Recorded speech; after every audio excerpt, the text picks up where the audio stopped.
that and much more on 6 Stories at 6 with me, Tanisha Awasthi.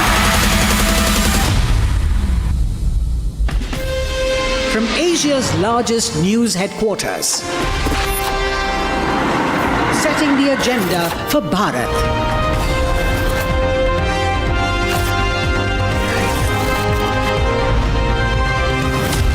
You're watching Republic.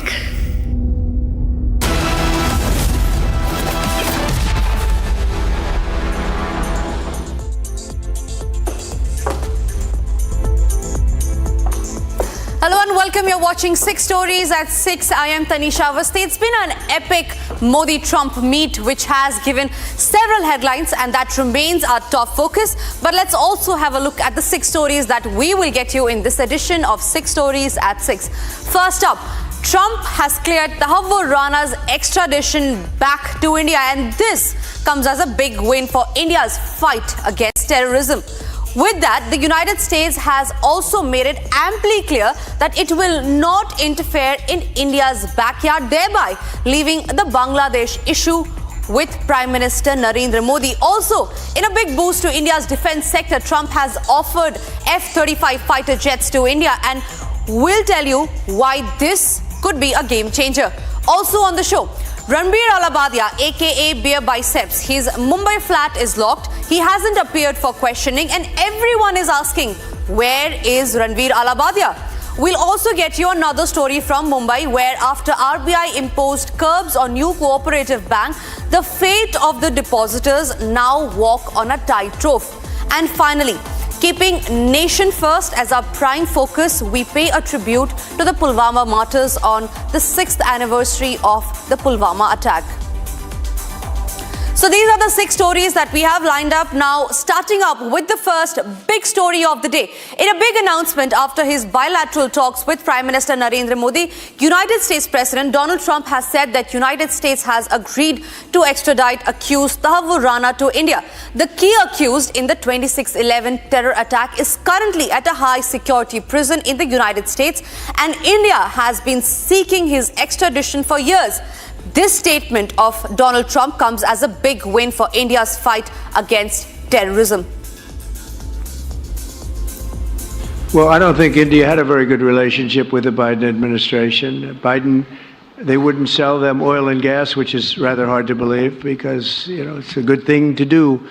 And a lot of things happened that weren't very appropriate, I thought, between India and the administration, the Biden administration. But as you said, we're giving a very violent man, it seems to me. I mean, I don't know that he's been convicted yet or will be, but let's assume he's a pretty violent person. We're giving him back to India immediately, and there are more to follow because we have quite a few requests. So we work with India on crime, and we want to make it good for India, and it's very important. So that kind of a relationship is very important to us.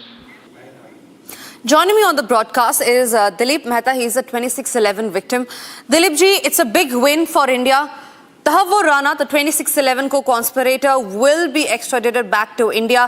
The Donald Trump administration has given a very, very strong statement. Your first take on that? Very well. Thank you. First, must thank Republic TV to giving me opportunity on this very big day in my life and also in the life of each Indian here. So today, justice is denied but not delayed. This is my personal perception.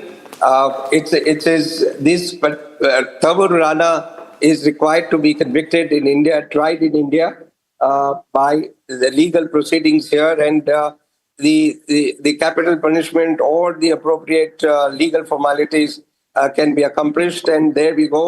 So I am in particular is a very happy man today.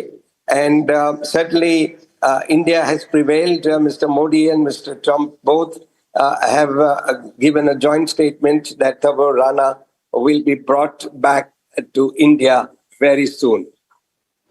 Absolutely, Dilip ji. Thank you for joining us. Appreciate your views on the same.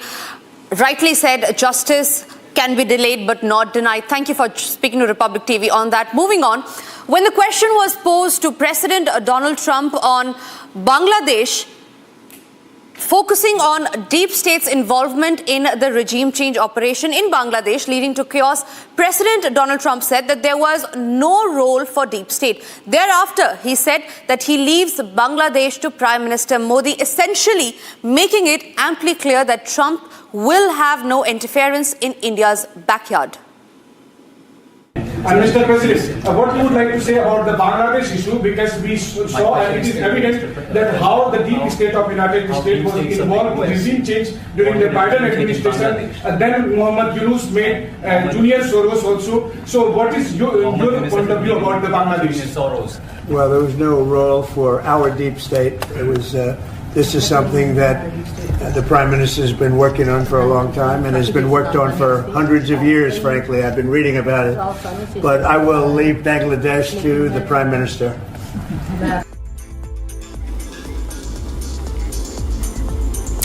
Now, another major key takeaway was about the defense deals between the two leaders. In an effort to boost US-India defense relation, United States President Donald Trump announced plan to sell the cutting-edge F-35 fighter jets to India. Speaking at a joint press conference with Indian Prime Minister Narendra Modi, Trump revealed that the United States would increase military sales to India by billions of dollars starting in 2025, including the sale of Lockheed Martin F-35 stealth fighter jets. Here is how the F-35 fighter jets will be a game changer for India's defense system. In a meeting that marked the strengthening of the US-India bilateral ties, President Donald Trump and Prime Minister Narendra Modi spoke about a host of deals. From Washington supplying F-35 fighter jets to New Delhi, importing more US oil to narrow the trade deficit, India's defense trade with the United States has now surged to almost $20 billion, making the US our third largest arms supplier, ultimately paving the way for India to procure Lockheed Martin's F-35 stealth warplanes. While Russia remains India's top source, its share has dropped from 62% to 34% in the past couple of years as India shifts toward US procurement. India and the US also signed a new 10-year framework under the US-India Major Defense Partnership, aiming to strengthen bilateral defense ties amid evolving security challenges. Via the Tiger Triumph Tri-Service exercise, military cooperation will also expand across air, land, sea, space and cyberspace through enhanced joint training and exercises. With new agreements in place, the two countries are all set to tackle shared security challenges and further cement the India-US strategic alliance. Moving on, Ranbir Allahbadia, aka Beer Biceps, has now taken his legal troubles to the doors of the Supreme Court, challenging multiple FIRs filed against him for his controversial and filthy remarks on India's Got Latent. The popular podcaster, the controversial podcaster, in fact, is seeking to quash the charges, but this attempt for an urgent hearing has been dismissed by the Apex Court for another day, as cases heap on for Beer Biceps for propagating obscenity and explicit content in the guise of humor. Watch this detailed report to know more. Caught in the eye of a storm, podcaster Ranbir Allahbadia has moved to the Supreme Court against multiple FIRs filed against him over a filthy joke he made on the reality show India's Got Latent. Allahbadia's lawyer Abhinav Chandrachud pressed on the Supreme Court for an urgent hearing, which the CJI has now rejected. The Supreme Court has also demanded representatives supporting the FIRs to remain present, with arguments justifying the legal basis of the complaints. The Supreme Court's ruling on this case is expected to be significant, as it is set to record a precedent in legal accountability over online speech. The case now remains deferred for hearing in the days coming by. Setting off a ripple of fresh trouble, complaints have only been mounting against Beer Biceps over his alleged profane and obscene remarks. First, the Assam police registered a case, then the Maharashtra Cyber Police and then the National Commission for Women. Meanwhile, Beer Biceps has been dodging inquiries and summonings amiss, one after another. His remarks have even caused an uproar in Parliament, with the standing committee now calling for the Ministry of Information and Broadcasting to propose amendments in media governance. As this legal battle continues to intensify, Ranveer Allahbadia's fate now rests with the judiciary. Joining me on the broadcast is Advocate Ashish Rai. He is also the complainant in the case. Ashish, the legal troubles are mounting for Ranveer Allahbadia, aka Beer Biceps. There are multiple FIRs that are registered against him, not just in Maharashtra, but also in Guwahati. Now, the controversial YouTuber continues to evade the questioning. His Mumbai flat is locked. You have been an advocate, also a complainant in the case. Tell us about the legal repercussions that will have as Ranveer Allahbadia has essentially been escaping all the summons and the questioning now. Yes, you're right. As we know, it is the now case as a multiple FIR, which is registered in different states. So there have the legal remedies. What they are using before by challenging before the Supreme Court for multiple FIR. They wanted to convert that FIR for the investigation in a one single state. Therefore, they are going there. And we can see in last few years, there have the multiple FIR cases we have shown that, like the Riya Chakravarti and so many cases is there. So it means not the investigation will stop. They have the only enjoying his remedies before by using Honorable Supreme Court, and they just wanted to take some easy way. By the way, by using that, they wanted to investigate and they cooperate to investigation. Therefore, there. Right. Ashish, one more question before I let you go. As you were saying that he is trying to evade the questioning, what is the next step now? Because as we see, the NCW has summoned him. There are several FIRs registered against him. The Guwahati cops have called him for questioning, for which he hasn't appeared. Is there a set deadline that if at a specific point, at a specific given time, Ranveer Allahbadia does not appear for questioning, what are the repercussions then that the controversial YouTuber could face?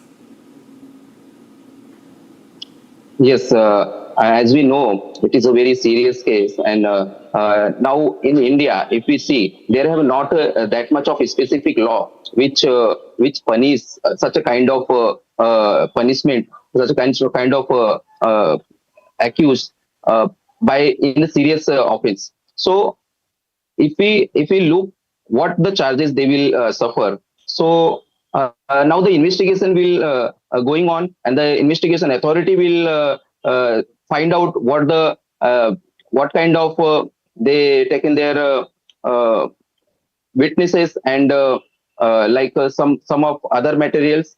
According that they will be investigate and the charge will be.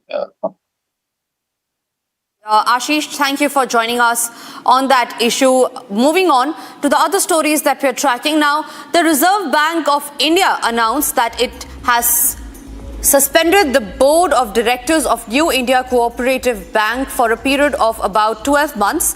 Now, this comes a day after the central bank barred the Mumbai-based lender from giving out new loans, accepting new deposits and more for a period of 6 months. After RBI imposed curbs on bank on February 13, several customers gathered in front of its branches.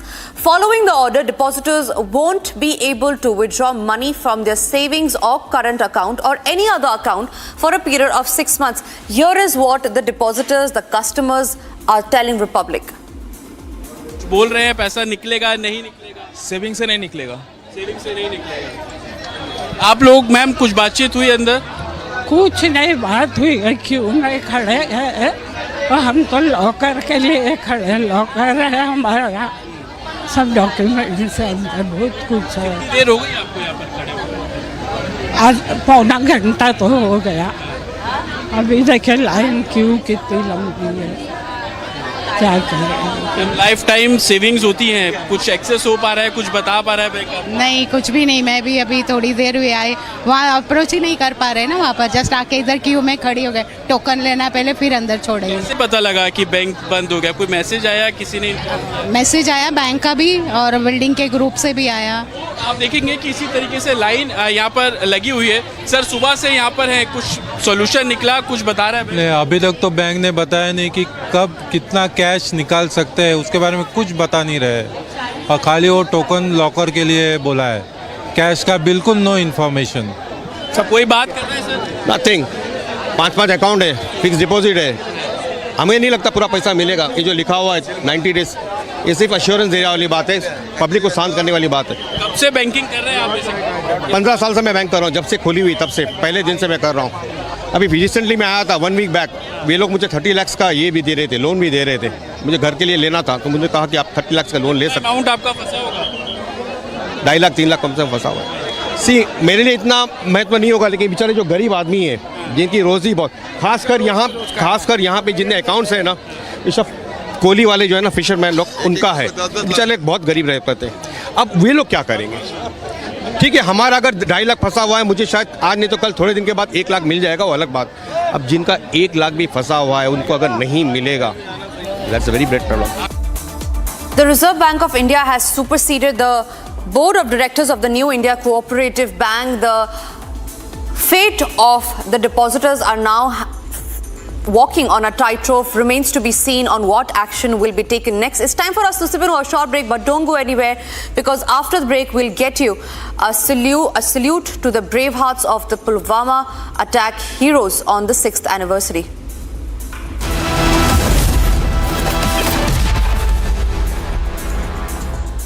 इसको घर पे लगाओगे तो शादी का तो पता नहीं, पर घर पक्का नहीं टूटेगा। रुंगटा नहीं तो घर स्ट्रॉन्ग नहीं। रुंगटा स्टील TMT बार एकदम सॉलिड। पहाड़ों में हाइकिंग शिप भी बन सकती है।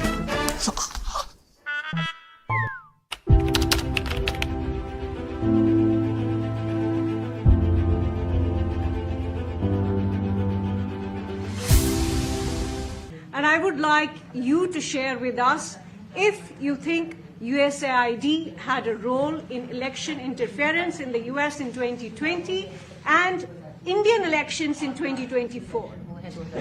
So it could have had a role. There were a lot of bad things that happened in 2020. I think bad things happened in 2024, but it was too big to rig. We won by a tremendous margin. We won every swing state. We won the popular vote by millions of votes. So it was too big to rig. But yeah, I think they probably tried. We're looking to go to a system now much different, where one-day voting, voter ID, and we have to do that. And paper ballots. We want paper ballots. And when they do that, we're going to clean it up very, very well. But we had a great 2016. We had a much better 2020 election, but bad things happened. And we had the best of all. We had, they say, the most consequential in history, 129 years, most consequential. So it was a great election. And it gives me a chance to work again with the Prime Minister and India. And we're going to have a great relationship together.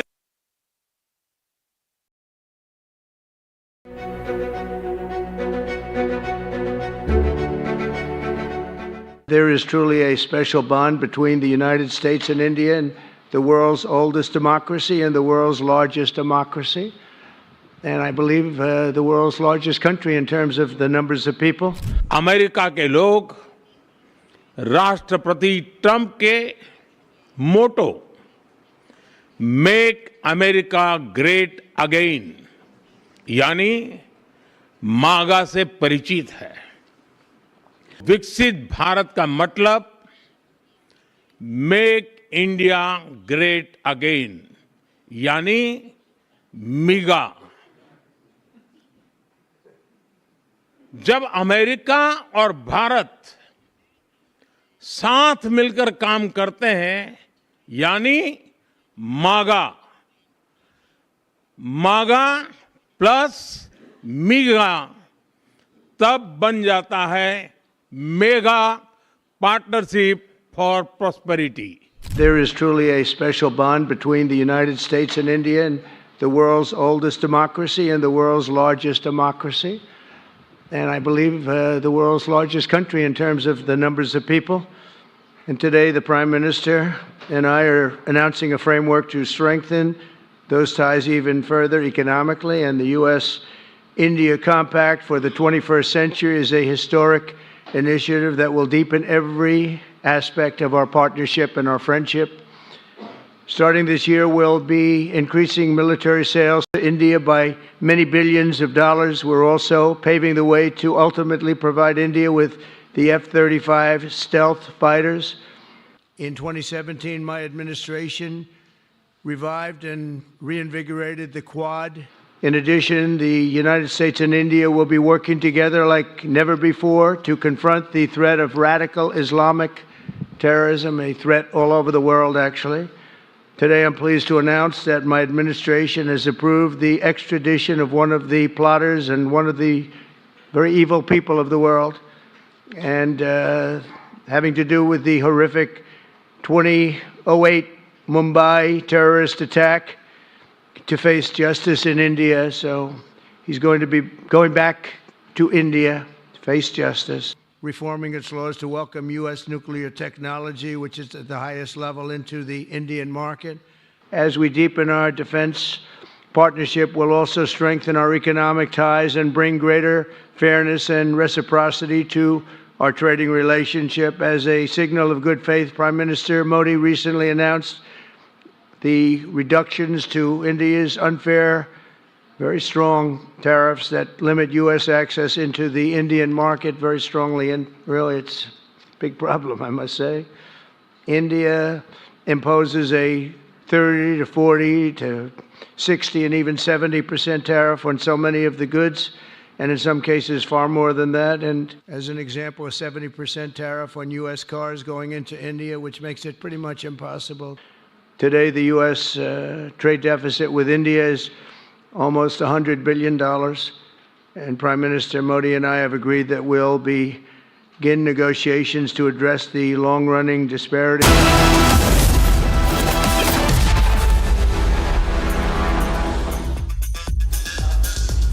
February 14, 2019 will forever remain etched in India's memory as the day when one of the deadliest terrorist attacks in the country's history unfolded.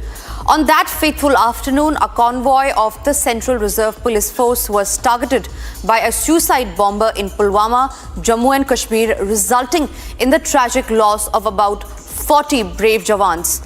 On the 6th anniversary of the Pulwama attack, Republic pays a tribute to the fallen heroes.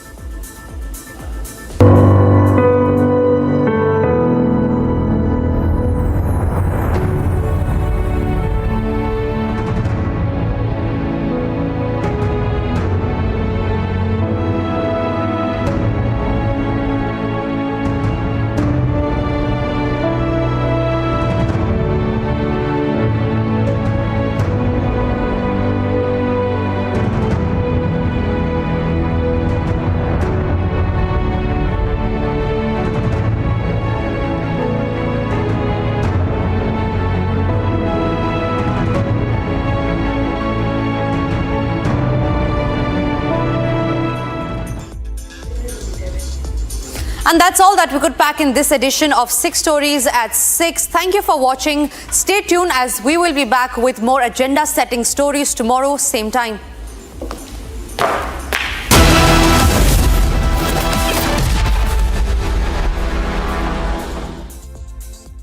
In the global employability rankings by Times Higher Education UK, only the following 6 institutions from India are ranked amongst the top 230 in the world for having the most employable graduates: IIT Delhi, IISc Bangalore, IIT Bombay, IIM Ahmedabad, IIT Kharagpur and Amity University.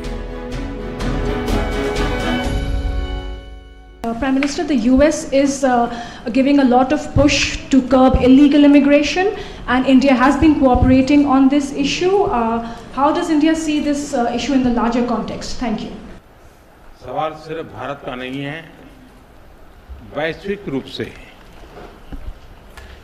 हम इस मत के हैं कि गैर कानूनी तरीके से जो लोग दूसरे देशों में होते हैं उनको वहां रहने का कोई कानूनी अधिकार तो है नहीं। जहां तक भारत और अमेरिका का सवाल है, हमने हमेशा कहा है कि जो वेरीफाइड होगा, कि जो सच्चे अर्थ में भारत का ही नागरिक होगा, वो अगर अमेरिका में गैर कानूनी तरीके से रहता है तो उसको वापस लेने के लिए भारत